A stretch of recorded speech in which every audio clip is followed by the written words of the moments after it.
Final খুবই সম্ভব। বাংলাদেশ দলকে যে পরামর্শ দিলেন মাশরাফি।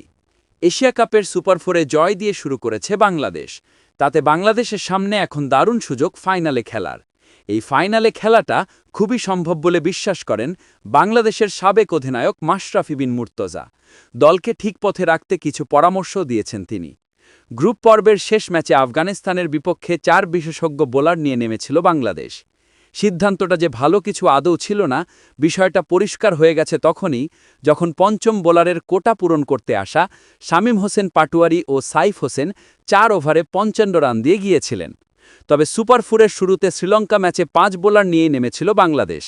তবে নাসুম আর শেখ মাহেদি দুজন মিলে শেষ দিকে রান দিয়েছেন দেদারসে, যার ফলে প্রশ্ন উঠছে তাদের কোটা পূরণের সামর্থনীয়। তবে মাশরাফি এ নিয়ে জানালেন 5 বোলার নিয়ে খেলতেই হবে। কেন, সেটাও দেখিয়ে দিয়েছেন তিনি।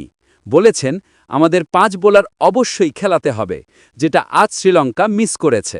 বাংলাদেশের আরেক সাবেক অধিনায়ক হাবিবুল বাশার সুমনও একই সুরে কথা বললেন, টি-20তে 5 বোলার অপরিহার্য। আমরা প্রায় 4 বা 4.5 জন বোলার নিয়ে খেলি, ঝুঁকিটা তখন থেকেই থাকে। ম্যানেজমেন্টই ভালো জানে কিভাবে সিদ্ধান্ত নেবে।